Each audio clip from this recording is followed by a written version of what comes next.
Question 1. Scenario-based. Topic: Pharmacy Law and Regulations. Controlled Substances Act. Mrs. Ramirez, a long-term care facility resident, has her prescription for fentanyl patches 25 mr, which are dispensed weekly. A recent audit reveals a discrepancy between the number of patches dispensed and the number documented as administered wasted. The facility's nursing staff claims some patches were lost during routine dressing chain and disposal procedures, but precise records were not consistently maintained. The pharmacy providing services to the facility is now investigating the matter. Given the requirements of the Controlled Substances Act, CSA, which of the following actions is most appropriate for the pharmacy technician to take first upon discovering this potential diversion? A. Contact the D immediately and provide a preliminary report of the suspected diversion, regardless of the quantity involved or certainty of the loss. B. Review the facility's policies and procedures for controlled substance handling, waste disposal, and documentation, and compare them to federal and state regulations. C. Increase the frequency of audits at the long-term care facility to bi-weekly to closely monitor future fentanyl patches, and adjust the dispensing quantity accordingly. D. Counsel the nursing staff on proper fentanyl patch application, disposal techniques, and the importance of accurate record keeping before reporting the discrepancy.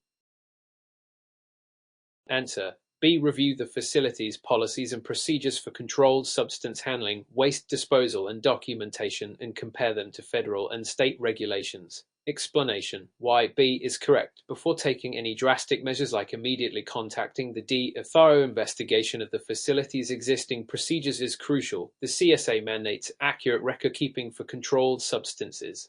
21 CFR 04.22 requires records of dispensing and disposal. The pharmacy has a responsibility to ensure the facility is following proper protocol to prevent diversion. Comparing current practices to federal, CSA, and state regulations helps identify procedural weaknesses that may have led to the discrepancy.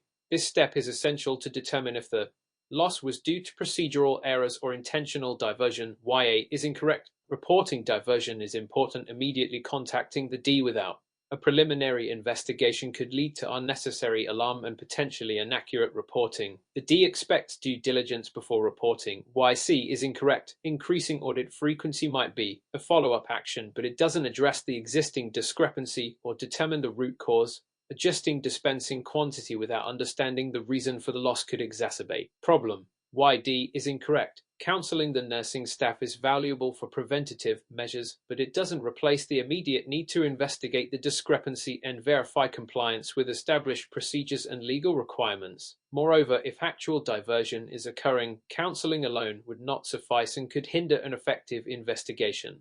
Question 2. Pharmacology and pharmacy terminology. A patient brings in a prescription for metoprolol tartrate 25 mg POBID for hypertension. The pharmacy technician retrieves the medication and notices that the stock bottle label states Laprasa 25. Upon verifying the prescription with the pharmacist, the patient states they are allergic to all beta blockers due to a severe reaction previously experienced. Propranolol. The patient confirms the allergy information in the pharmacy system is accurate. Which of the following actions is most appropriate and why? Focus. Drug class adverse reactions. Patient safety. A. Dispense the metoprolol, but counsel the patient to watch for any signs of an allergic reaction, as the reaction to propranolol may not occur with metoprolol.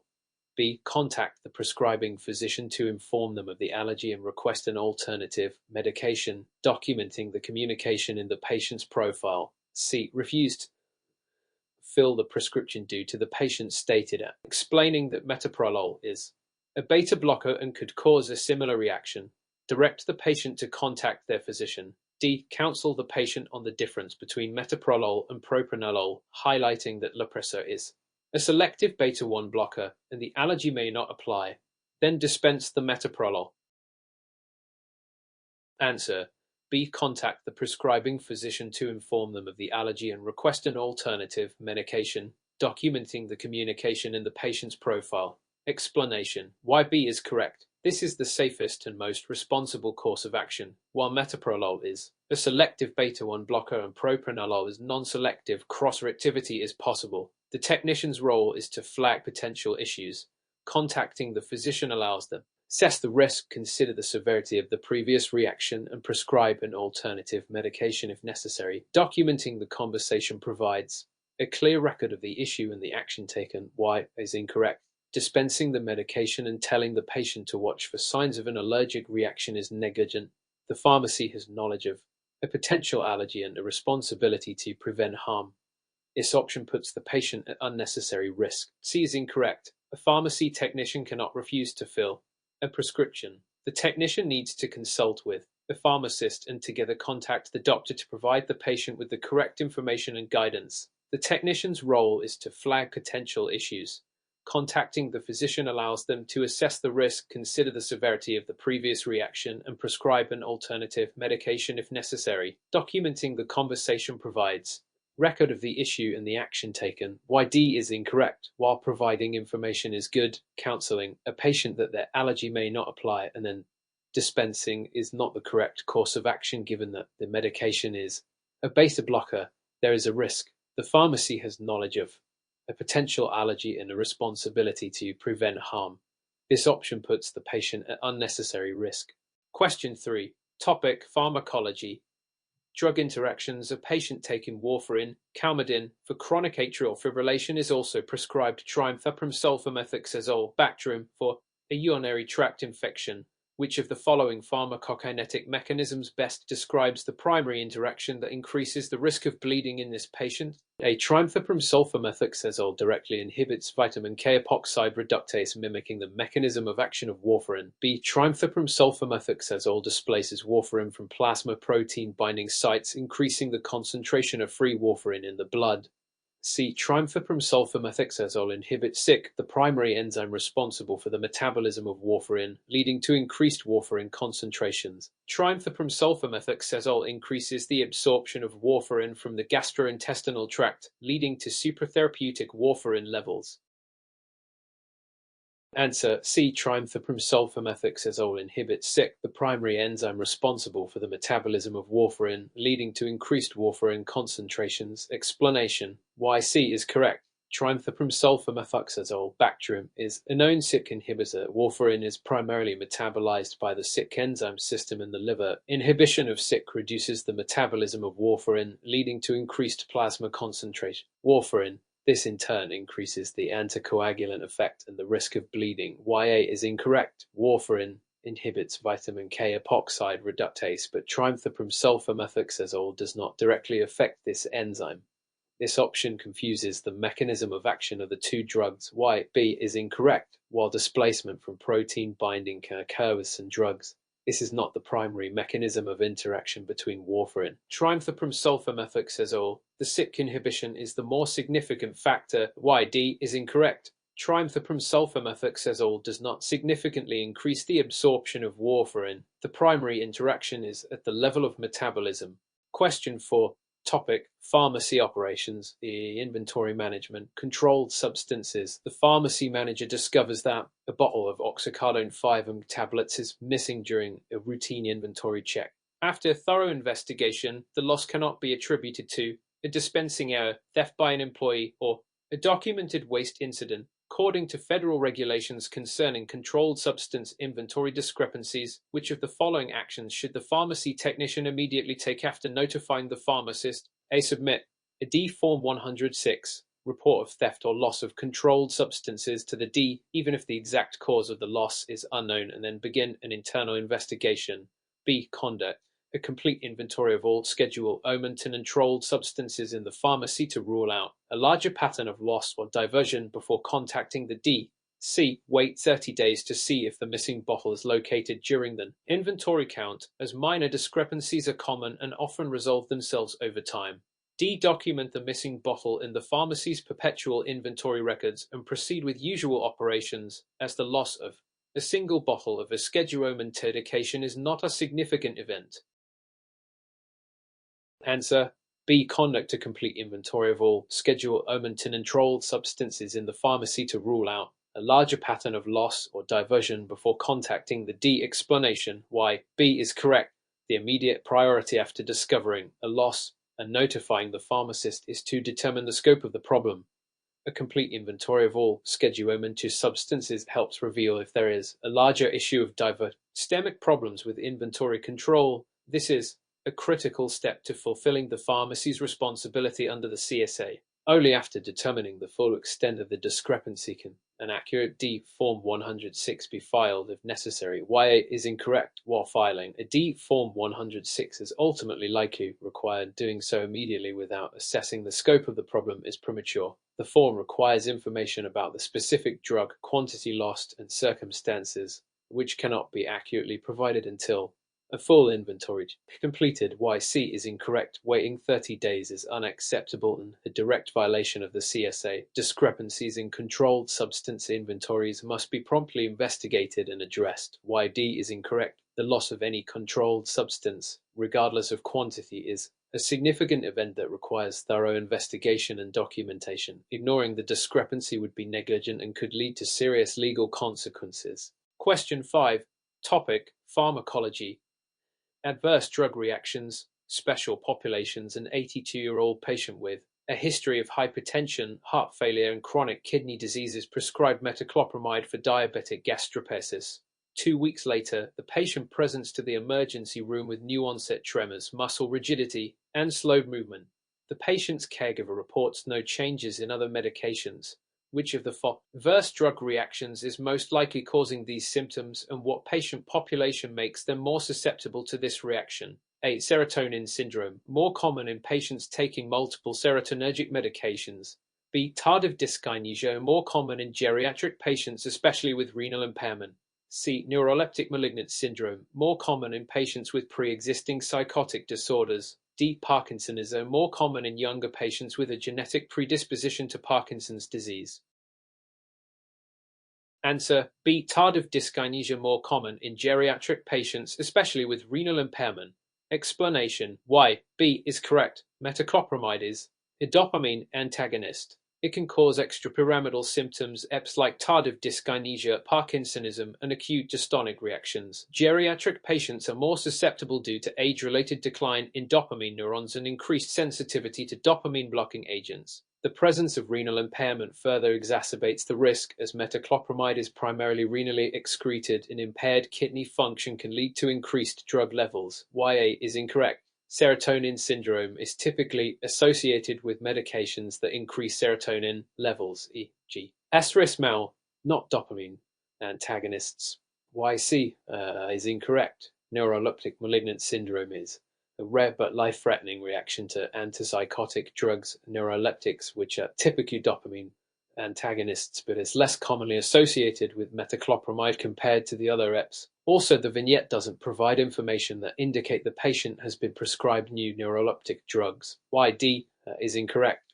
Parkinsonism can be caused by dopamine antagonists, but new-onset Parkinson's disease isn't directly caused by metoclopramide. Question 6. Pharmacy law and regulations. A pharmacy is conducting its biennial inventory of controlled substances. During the inventory process, a significant discrepancy is discovered between the perpetual inventory record and the actual physical count of fentanyl patches. Schedule Omen 2. After a thorough investigation, the pharmacist in charge cannot determine the cause of the discrepancy, and there is no evidence of theft. What is the pharmacy's appropriate next step according to federal regulations and best practices? Focused CSA compliance. Inventory discrepancies. A. Continue the inventory. Document the discrepancy in the inventory record and assume it was accounting error. B. Report the discrepancy to the D immediately using Form D106, regardless of whether theft is suspected, and continue the inventory. C. Complete the inventory. Document the discrepancy on Form D106, report of theft or loss of substances, and submit it to the D within 1 business day. D. Complete the inventory. Attempt to reconcile the discrepancy through further investigation, and if the cause remains unknown, document the discrepancy on Form D106 and submit it to the D within a reasonable time frame, e.g. 30 days. Answer: C. Complete the inventory. Document the discrepancy on Form D106, report of theft or loss of controlled substances, and submit it to the D within 1 business day. Explanation: why C is correct. According to the D, any significant loss or theft of controlled substances requires immediate reporting on Form D106. Even if the cause is unknown, a significant discrepancy is treated as a potential loss. Documenting on the D106 and submitting it to the D within 1 business day ensures compliance with federal regulations, specifically 20 Nunsera S.74. C. Why is incorrect. Ignoring significant discrepancy or assuming it's counting error is violation of deregulations and demonstrates lack of control over controlled substances. Why B is incorrect. While you need to complete the inventory, document the discrepancy on Form D106, report of theft or loss of controlled substances, and submit it to the D within 1 business day. Why D is incorrect. While further investigation is important, delaying the reporting for an extended period like 30 days is not compliant with deregulations. Immediate reporting is crucial. Relevant guidelines law. This focuses on the Controlled Substances Act, CSA, and deregulations regarding inventory control. 21 CFR S.74 C dictates the requirements for reporting loss or theft of controlled substances. Question 7. Topic: Pharmacy law and regulations. Poison Prevention Packaging Act. A physician prescribes nitroglycerin sublingual tablets for a patient with angina. The patient specifically requests a non-child-resistant container, stating they have difficulty opening child-resistant packaging due to arthritis in their hands. Under the Poison Prevention Packaging Act (PPA), which of the following statements is most accurate regarding the pharmacy's responsibility? A. The pharmacy is required to dispense the nitroglycerin in a child-resistant container, regardless of the patient's request, as nitroglycerin is considered a hazardous medication. B. The pharmacy may dispense the nitroglycerin in a non-child-resistant container, but only if the patient signs a waiver acknowledging the risk associated with non-compliant packaging for each prescription. C. The pharmacy may dispense the nitroglycerin in a non-child-resistant container if the physician specifies a non-child-resistant on the prescription. D. The pharmacy may dispense the nitroglycerin in a non-child-resistant container if the patient requests it and the request is documented in the patient's profile, allowing for blanket waivers for all future refills.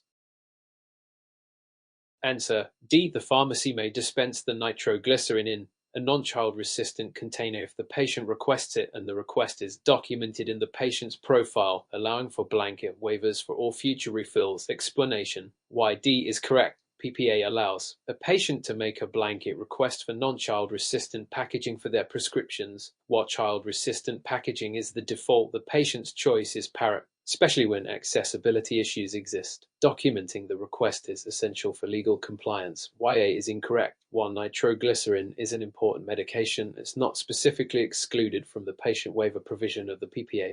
The patient's right to choose non-compliant packaging overrides this concern. Y.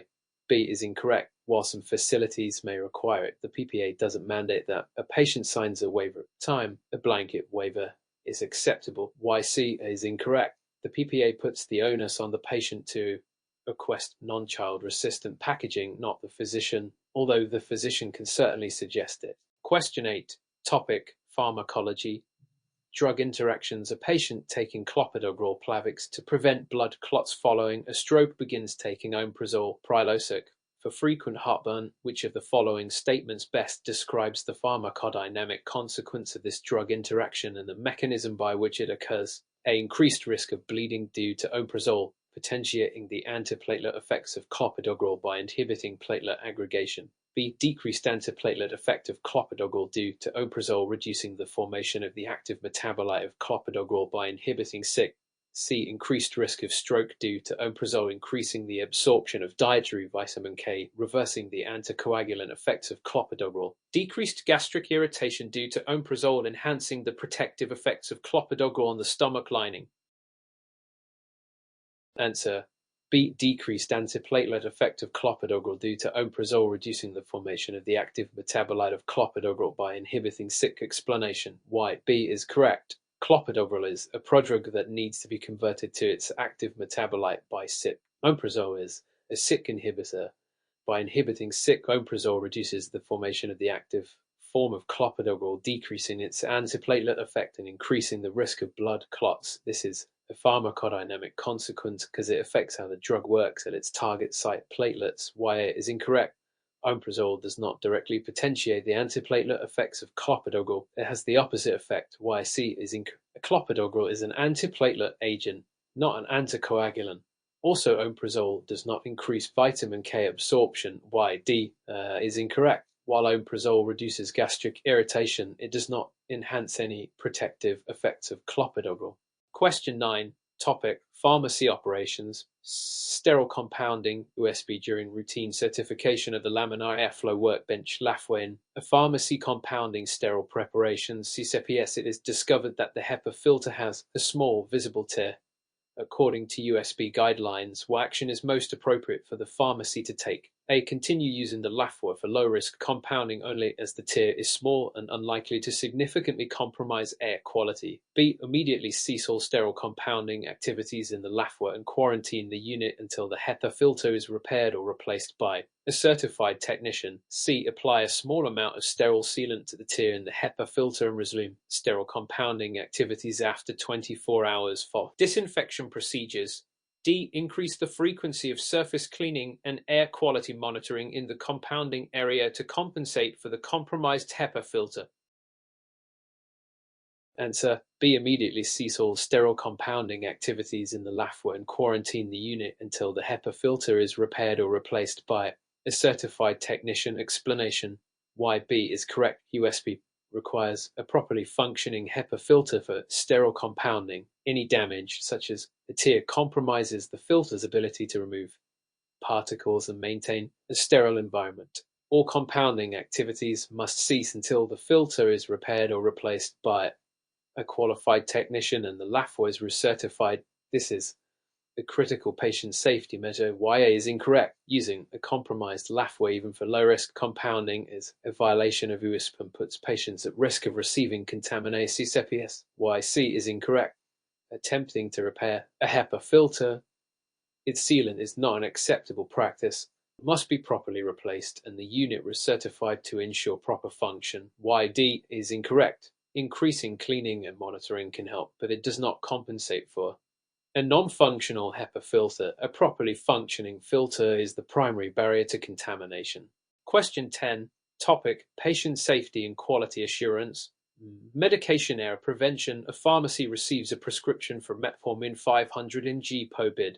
The pharmacy technician misreads the prescription as metronidazole 500 mg POBID due to look-alike drug names. The pharmacist verifies the prescription and does not catch the error. The patient receives metronidazole instead of metformin. Which of the following strategies is most effective in preventing similar, look-alike, sound-alike, loss-of medication errors in the future? A. Implementing mandatory overtime for pharmacy staff to ensure adequate staffing levels and reduce fatigue-related errors. B. Storing metformin and metronidazole in separate locations on the pharmacy shelves and using tall man lettering on the product labels. C. Conducting random audits of dispensed medications to identify potential errors and provide feedback to pharmacy staff. D. Requiring all prescriptions to be entered and verified. Pharmacist only, eliminating the role of pharmacy technicians in prescription processing. Answer B. Storing metformin and metronidazole in separate locations on the pharmacy shelves and using tall man lettering on the product labels. Explanation why B is correct. Storing loss of medications in separate locations physically separates the drugs, making it less likely that the wrong medication will be selected. Using tall man lettering, the G. Metformin versus metronidazole highlights the differences in the drug names, making the error apparent. This is a proactive approach focused on prevention. YA is incorrect. While adequate staffing is important, mandatory overtime can increase fatigue and potentially increase the risk of errors. YC is incorrect. Audits are valuable for identifying errors, but they are reactive rather than proactive. They identify errors that have already occurred. YD is incorrect. Eliminating pharmacy technicians would significantly reduce the pharmacy's effort and may not necessarily eliminate errors. Pharmacists can also make mistakes. It is more efficient to improve the team environment and implement quality measures rather than eliminating staff. Question 11. Topic: Professional standards and ethics.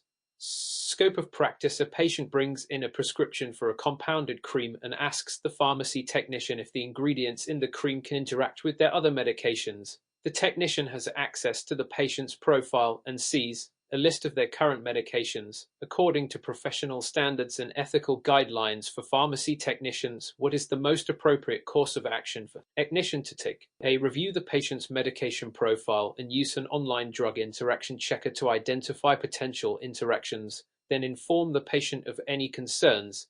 B. Politely explain to the patient that it is outside the scope of practice for A pharmacy technician to provide medical advice or interpret drug interactions and refer them to the pharmacist for counseling. C. Inform the patient that compounded medications rarely have drug interact because they are made according to individualized formulas and the ingredients are generally safe. D. Suggest that the patient consult their prescribing physician regarding potential interactions since the physician would have a better understanding of their medical history.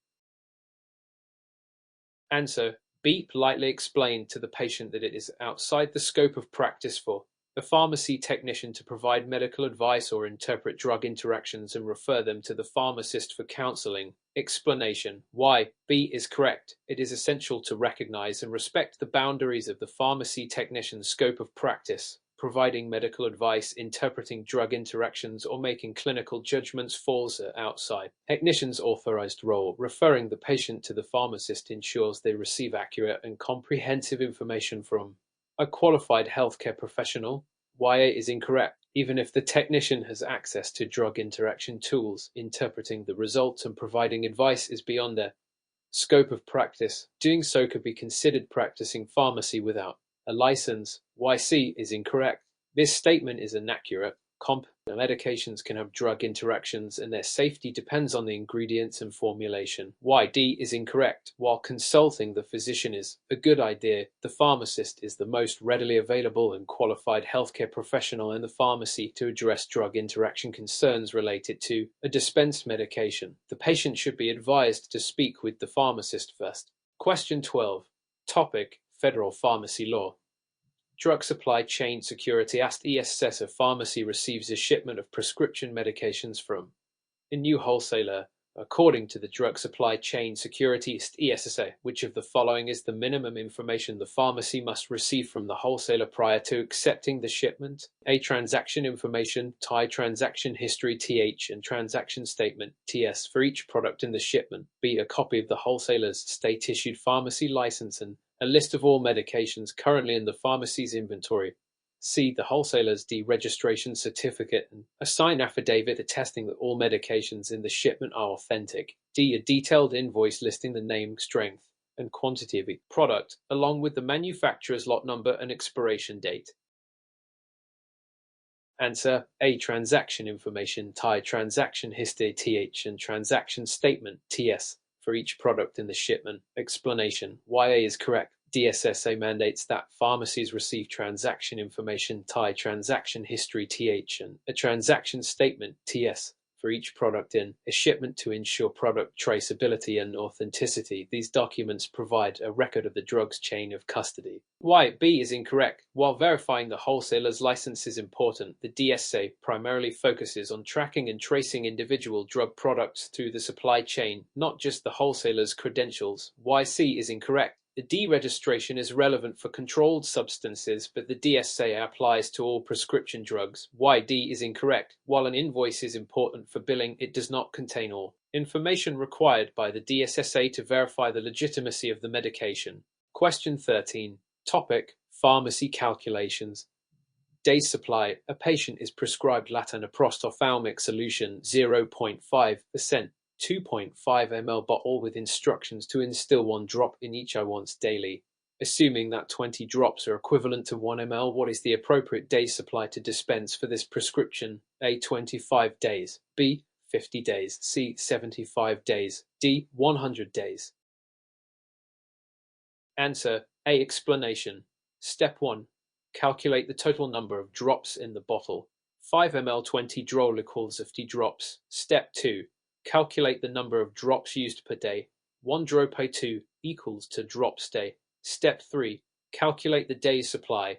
50 drops 2 drops equals 25 days. Question 14. Topic: Inventory management. Managing expired medications. A pharmacy technician is conducting a monthly check for expired medications. During the inspection, they find several bottles of amoxicillin capsules with an expiration date of the current month. What is the most appropriate course of action the technician should take according to best practices for inventory management? A. Move the expired amoxicillin bottles to the back of the shelf to be dispensed last, minimizing potential losses. B. Immediately remove the expired amoxicillin bottles from the dispensing stock and segregate them for proper disposal or return to the supplier. C. Contact the supplier and request an extension of the expiration date, as amoxicillin is generally stable for several months beyond the printed expiration date. D. Mark the amoxicillin bottles with "In use with caution" sticker and dispense them only if there are no other options available. Answer: B. Immediately remove the expired amoxicillin bottles from the dispensing stock and segregate them for proper disposal or return to the supplier. Explanation: why B is correct. Best practice dictates that expired medications should be removed from dispensing stock immediately to prevent accidental dispensing and ensure patient safety. They should then be segregated for proper disposal or return according to established procedures. Why incorrect. It's unethical and illegal to dispense expired medications, even if they are placed at the back of the shelf. YC is incorrect. Extending expiration dates without proper scientific data and FDA approval is illegal and dangerous. The printed expiration date is based on stability studies conducted by the manufacturer. YD is incorrect. It is never acceptable to dispense expired medications, regardless of the circumstances. Question 15. Topic: Sterile compounding. Aseptic technique. A pharmacy technician is preparing a sterile intravenous medication in a laminar airflow workbench (LAFWORK). During the compounding process, the technician accidentally touches the needle hub with their gloved hand. What is the most appropriate action the technician should take to maintain sterility and prevent contamination? A. Wipe the needle hub with an alcohol swab and continue the compounding process, as alcohol is an effective disinfectant. B. Discard the contaminated needle and syringe and restart the compounding process with a new sterile needle and syringe. C. Continue the compounding process, as the gloved hand is sterile and the risk of contamination is minimal. D. Spray the needle hub with a sterile disinfectant and continue the compounding process, allowing the disinfectant to dry. Answer: B. Discard the contaminated needle and syringe and restart the compounding process with a new sterile needle and syringe. Explanation: why B is correct. Aseptic technique requires that any item that comes into direct contact with a sterile fluid path like a needle hub must remain sterile. If sterility is compromised, e.g. by touching it with a gloved hand, the item must be discarded and replaced with a new sterile item. Prevent contamination of the final product. Y is incorrect. While alcohol is a disinfectant, is not a sterilant. Wiping a contaminated needle hub with alcohol does not guarantee complete sterilization. Also, wiping can introduce particles. YC is incorrect. Gloves are not considered inherently sterile even when properly donned. Touching a critical site increases the risk of contamination. YD is incorrect. Spraying with a disinfectant does not guarantee sterility. The needle must be replaced with a new sterile one. Question 16. Topic: Pharmacology. Drug classifications. A patient is prescribed lisinopril for hypertension. Which of the following drug classifications does lisinopril belong to? A. Beta blocker. B. Calcium channel blocker. C. Angiotensin-converting enzyme ACE inhibitor. D. Angiotensin-Roman receptor blocker ARB. Answer: C. Angiotensin-converting enzyme ACE inhibitor. Explanation: why C is correct. Lisinopril is a well-known ACE inhibitor used to lower blood pressure by blocking the conversion of angiotensin I to angiotensin. Roman 2A is incorrect. Beta blockers typically end in ambolol, e.g. metoprolol. Y. B is incorrect. Calcium channel blockers typically end in dipine, e.g. amlodipine, or have other distinct names, e.g. diltiazem, verapamil. Y. D is incorrect. ARBs typically end in sartan, e.g. losartan, valsartan. Question 17. Topic: Drug recalls. Food, Drug and Cosmetic Act. A pharmacy receives a notification of a Class I drug recall from the manufacturer of a commonly dispensed medication. According to the Food, Drug and Cosmetic Act (FDA), what is the most critical action the pharmacy should take immediately upon receiving the recall notice? A. Contact all patients who have received the recall medication within the past year and advise them to return the medication to the pharmacy for a refund. B. Immediately remove all lots of the recalled medication from the dispensing stock and quarantine them to prevent further dispensing. C. Notify the State Board of Pharmacy of the recall and provide a list of all patients who have received the medication within the past 6 months. D. Contact manufacturer to arrange for a credit or replacement of the recalled medication and update the pharmacy's inventory records. Answer: B. Immediately remove all lots of the recalled medication from the dispensing stock and quarantine them to prevent further dispensing. Explanation. Why B is correct. A Class I recall indicates a reasonable probability that the use of the product will cause serious adverse health consequences or death. The immediate priority is to remove the product from dispensing stock to prevent harm to patients. YA is incorrect. While contacting the immediate action is to stop further dispensing of the recalled medication. YC is incorrect. Notifying the State Board of Pharmacy is a good practice, but it's secondary to removing the recalled medication from stock. YD is incorrect. Arranging for credit or replacement is important for business operations, but it's not the most critical action for patient safety. Question 18. Topic: third-party billing. A patient presents a prescription for a medication that is not covered by their insurance plan. The pharmacy technician attempts to process the claim and it is rejected with and plan limitations exceeded or error. What is the most appropriate action for the technician to take first? A. Contact the insurance company's help desk to inquire about the reason for the rejection and explore potential coverage alternatives. B. Inform the patient that the medication is not covered and suggest they pay out of pocket or ask their physician to prescribe an alternative medication. C. Override the rejection in the pharmacy system and dispense the medication, assuming that the patient's formulary information is outdated. D. Refuse to fill prescription and advise the patient to contact their insurance company to resolve the coverage issue. Answer. A. Contact the insurance company's help desk to inquire about the reason for the rejection and explore potential coverage alternatives. Explanation. YA is correct. Contacting the insurance company provides the most direct way to understand the reason for the rejection. There might be specific plan limitations, prior authorization requirements, or other issues that can be resolved with further clarification.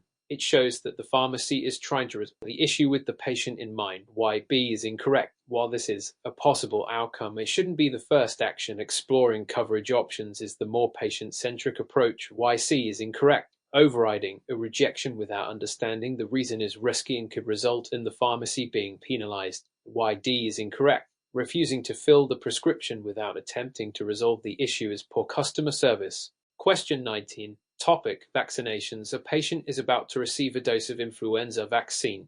After reviewing the vaccine information statement with the patient, they express concerns about a potential allergic reaction even though they have never had a severe reaction to vaccines before. What is the most appropriate action for the pharmacy technician to take? A. Reassure the patient that allergic reactions to vaccines are rare and proceed with the vaccination. B. Refer the patient to the pharmacist to address their concerns and determine if the vaccination is appropriate, considering their medical history and anxiety level. C. Administer a smaller test dose of the vaccine to assess the patient's reaction before administering the full dose. D. Recommend that the patient consult their primary care physician before receiving influenza vaccine, as they are the best resource for addressing vaccine safety concerns.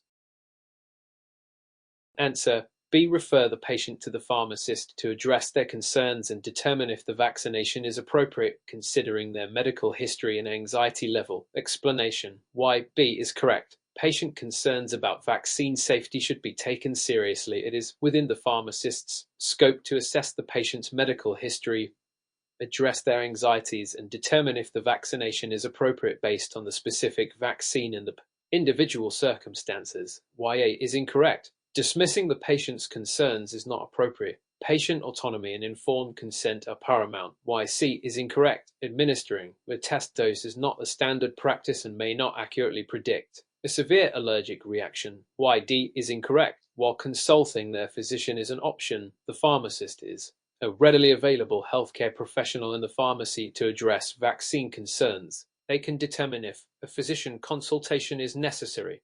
Question 20. Topic: non-sterile compounding. A pharmacy technician is compounding a topical ointment. The compounding formula calls for 10 grams of a potent active ingredient. The technician accidentally weighs out 11 grams of the active ingredient.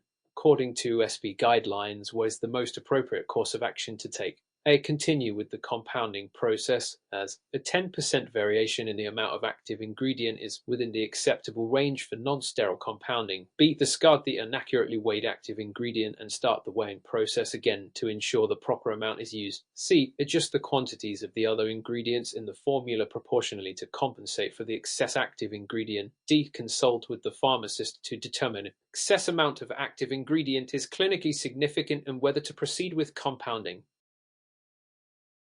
Answer: D. Consult with the pharmacist to determine if the excess amount of active ingredient is clinically significant and whether to proceed with compounding. Explanation: why D is correct. While USB allows for some variability in compounding, a pharmacist's professional judgment is needed to assess the clinical significance of a 10% overage of a potent active ingredient. The pharmacist can determine if the error is acceptable based on the drug properties and the intended use of the ointment. YA is incorrect. Assuming that a 10% variation is always acceptable is not prudent. The potency of the drug and the nature of the preparation should be considered. Why B is a reasonable answer. The first course of action should be consulting the pharmacists. If the pharmacist decides that the additional 1 gram is clinically significant, then B is the answer. Why C is incorrect. Altering the 4 without pharmacist approval could compromise the safety and efficacy of the compounded preparation. Question 21. Topic: Pharmacy operations. Prescription processing. Patient presents written prescription that appears to have been altered. The quantity of the medication has been changed from 3290 using different ink color, and the prescriber's signature appears rushed and inconsistent with previous prescriptions from the same physician. What is the most appropriate course of action for the pharmacy technician to take? A. Dispense the original quantity 30 as written and notify the patient that the prescription may have been altered. B. Fill the prescription for the altered quantity 90, but document the suspected alteration on the prescription and in the patient's profile. C. Contact the prescriber directly to verify the authenticity of the prescription and the intended quantity before dispensing. D. Refuse to fill the prescription due to the suspicion of alteration. Advise the patient to obtain new prescription from the physician.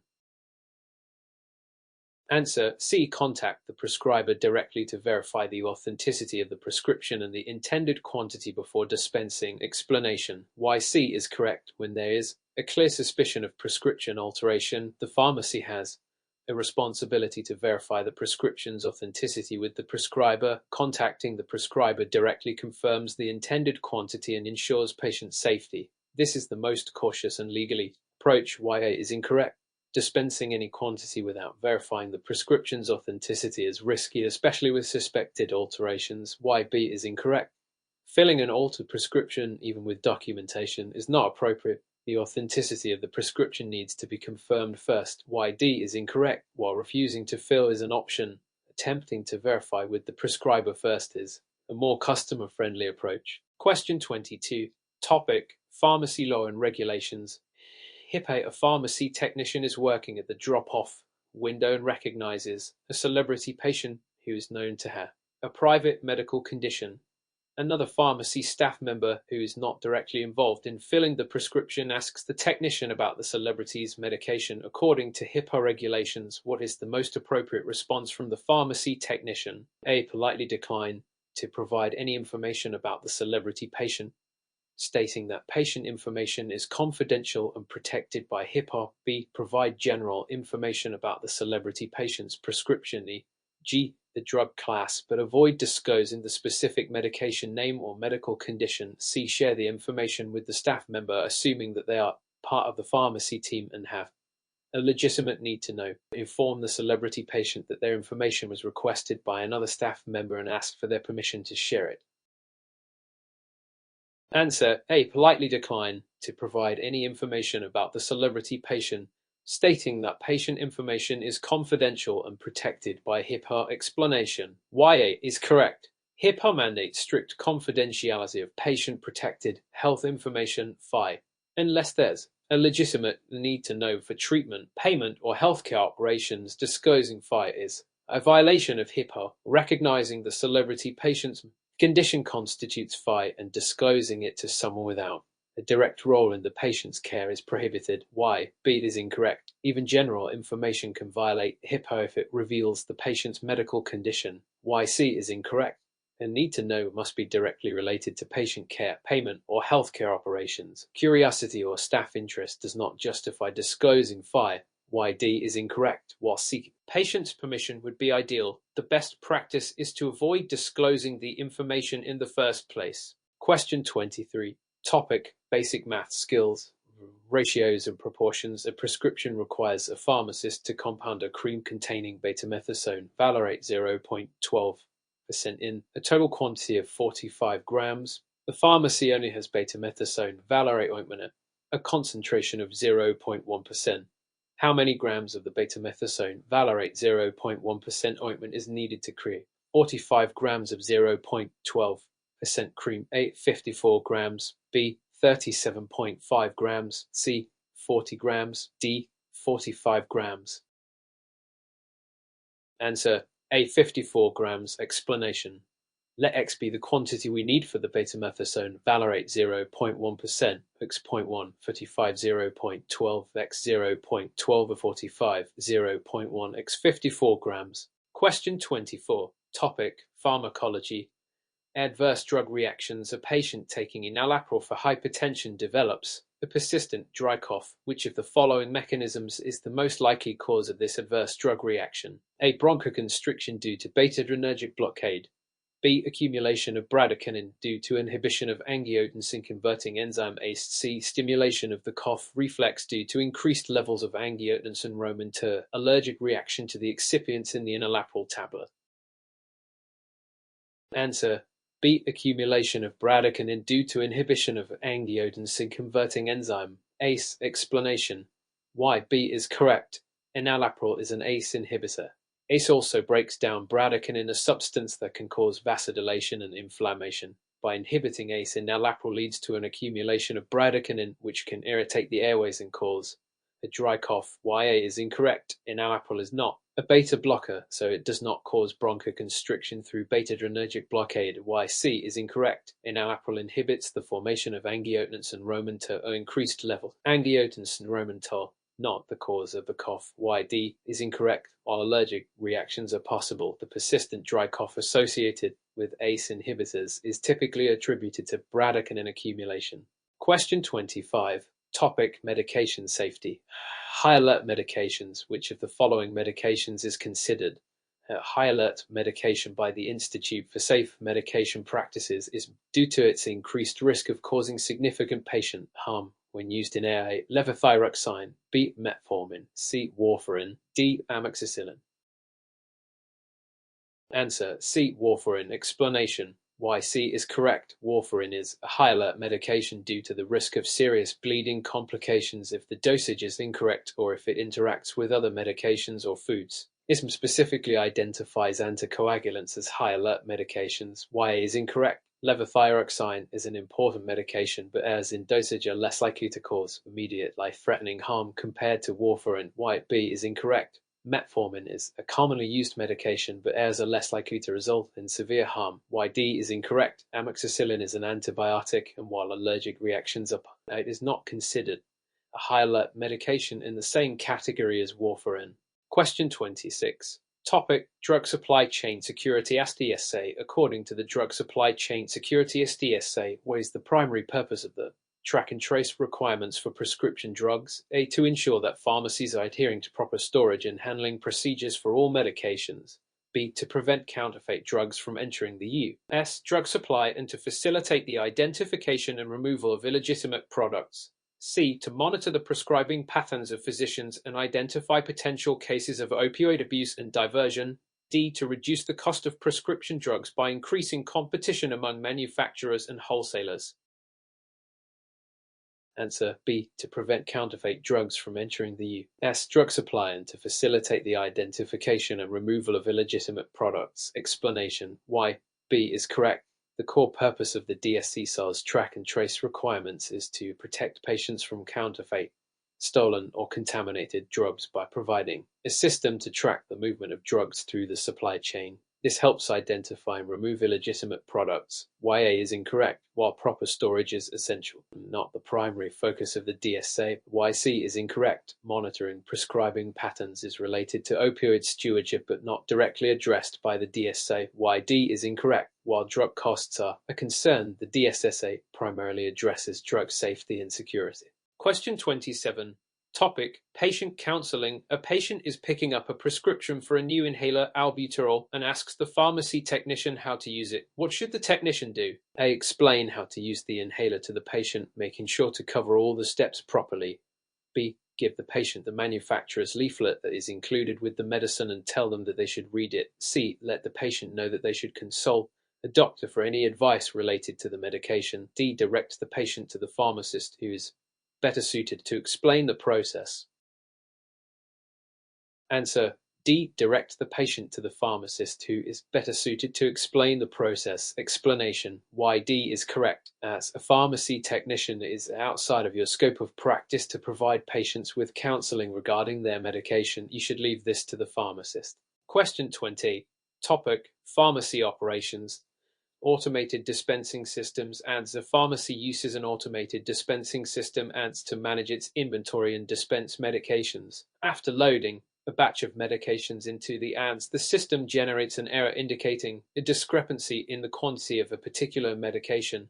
What is the first step the pharmacy technician should take to resolve this discrepancy? A. Manually adjust the inventory count in the ads to match the physical count of the medication, as small discrepancies are common and often self-correct over time. B. Recount the medication both in the ads and in the original stock bottle to verify the accuracy of both counts and identify the source of the discrepancy. C. Contact the ads vendor's technical support team to troubleshoot the error and request remote access to the system for inventory reconciliation. D. Assume the error is due to a software glitch and restart the ads system, as this often resolves minor technical issues.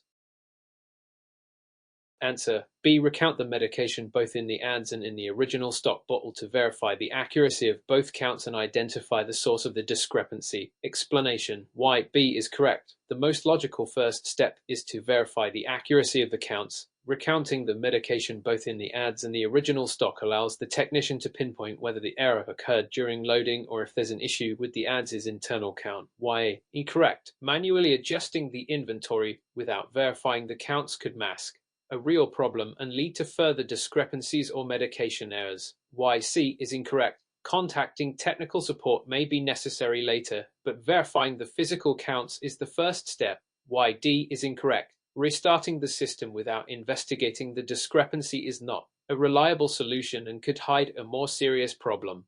Question 29. Topic: Compounding calculations. Percentage strength. Pharmacist asks you to prepare 30 grams of 2% mechanazole cream using 5% stock cream. How much of the 5% mechanazole cream is required? A. 60 grams. B. 12 grams. C. 0.6 grams. D. 120 grams. Answer: B. 12 grams. Explanation: why B is correct. The problem can be set out as a ratio calculation.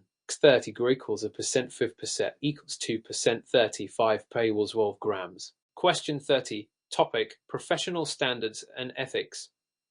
Legal and ethical dilemmas. Pharmacy technician is asked by close friend who is not patient at the pharmacy to access the medication records of their mutual acquaintance. The friend suspects that the acquaintance is misusing prescription medications and wants to confirm their suspicions. What is the most appropriate course of action for the pharmacy technician to take? A. Access the medication records of the acquaintance to verify the information and provide it to the friend, as they are concerned about the acquaintance's well-being.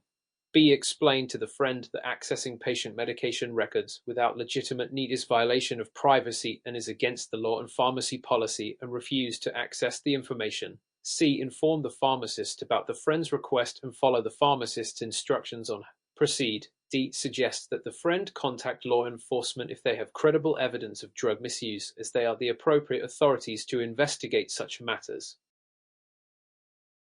Answer: B. Explain to the friend that accessing patient medication records without a legitimate need is a violation of privacy and is against the law and pharmacy policy, and refuse to access the information. Explanation: why B is correct. This scenario presents a clear ethical and legal dilemma. Accessing patient records without A legitimate reason treatment, payment, healthcare operations violates HIPAA and breaches patient confidentiality.